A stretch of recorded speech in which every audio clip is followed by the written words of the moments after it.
Yo, today is a video that I am doing with stuff. And today I will be making a video that hopefully people can find useful in some way or another, especially if you haven't really started skateboarding yet or you just started, you need a little bit of help. No, not to how to look like a loser.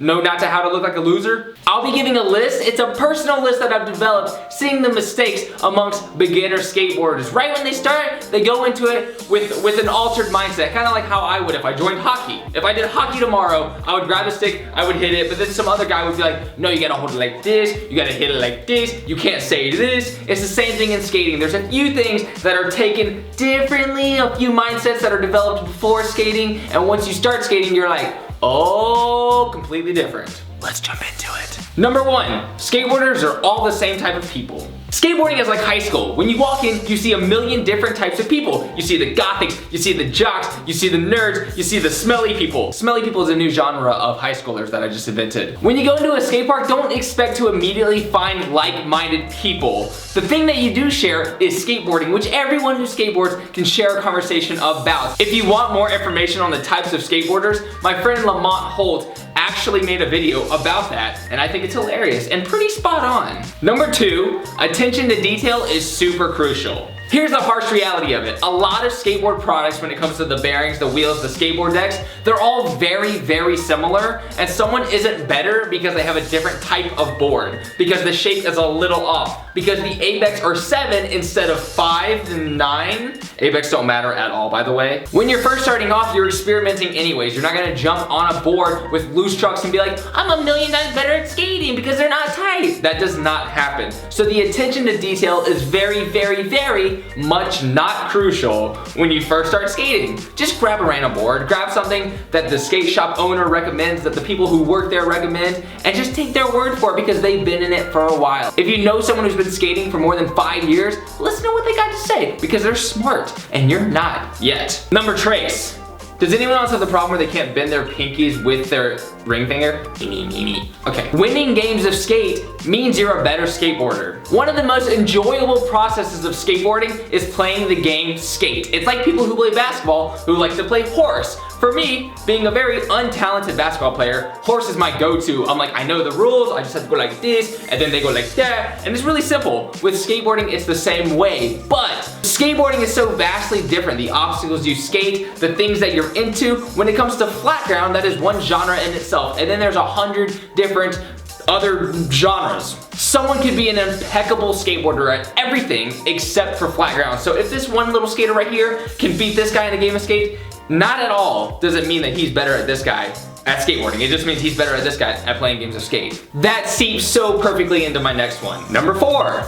There is one type of skateboarding. There are a million different ways to skate. There are actually infinite ways to skate.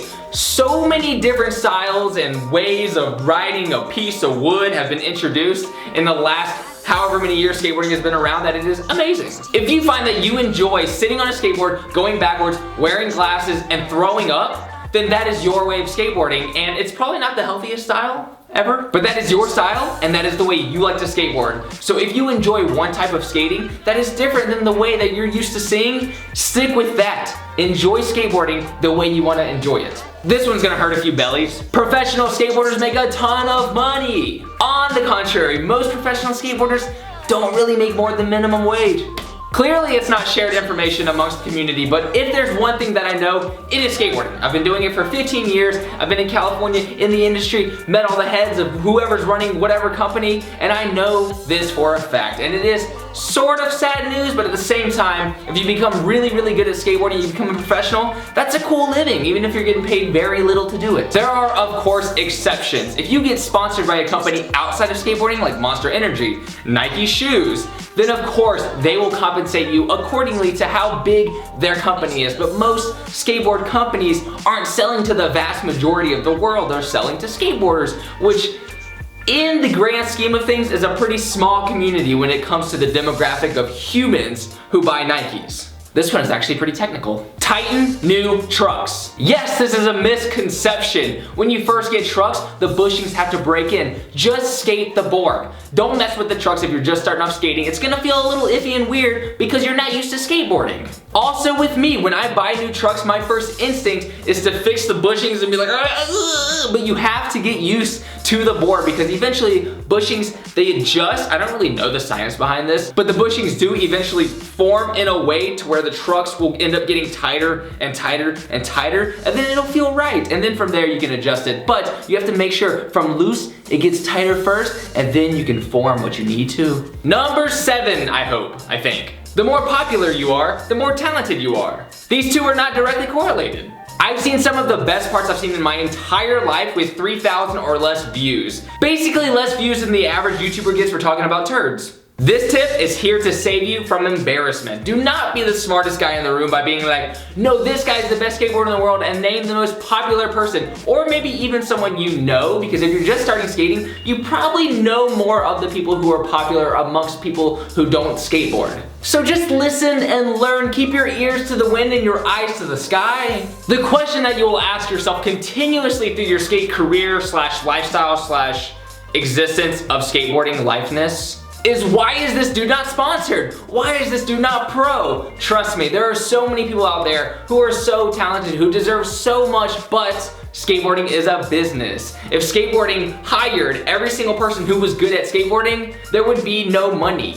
Literally, money would vanish. In all seriousness, companies don't have the money to support every talented skateboarder. It's just the way you do. Number 8, mall grabbing is for posers. The amount of hilariosityism that affects my body when I see someone get mad at someone else for how they hold a skateboard is a lot. Truthfully, I've never seen a talented skateboarder call on someone for holding their board by the trucks, which is mall grab. You walk around, you hold your board by your trucks, and you're just cruising around, and then some kid goes, mall grabber! That kid is usually what we call in skateboarding a poser. If you want to jump the gun and come off as somebody who knows what they're doing and knows what they're talking about, don't make fun of people for how they hold their skateboard. Number 9, skateboarding is for rebels. Skateboarding is one of the most widely accepted activities in this day and age. Maybe a while ago, a lot of older skateboarders, including myself, have been through a time where people thought skateboarding was for the dumbest, stupidest, ugliest, smelliest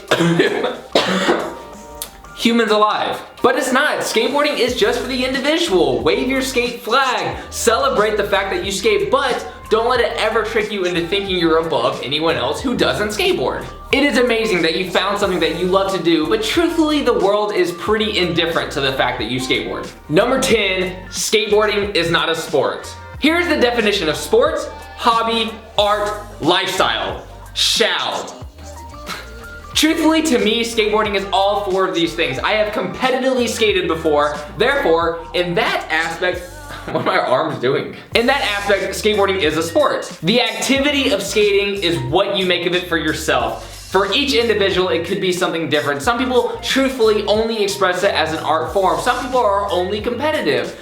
But to each his own is what I say, or her own. Remember that the key of this whole project, this whole new journey that you're going on when it comes to skating is 100% all about you trying to have fun. Don't take it any more seriously than that. Don't start skating with the mindset of having a career in it, because hopefully I've broken that down by now to where you know that it's not very viable. And I hope you enjoyed the structure of this video. If you did, let me know in the comments below. If you didn't, kill yourself. Do not kill yourself. Everyone is entitled to their crappy opinion. Seriously, thank you for watching. If you're not familiar with my content, I actually do daily vlogs, and lately I've been adding more videos on top of that because I've gotten used to the vlog structure, and now I'm finding ways to fit in a little time for extra YouTube videos, especially ideas and scripts that I've been coming up with a lot lately. Very exciting ideas that I think a lot of people would enjoy. So, trying to put out more content on top of every day. So maybe 9 videos a week is what I'm hoping for. And as always, this is your boy John. Progress daily and don't stop killing it.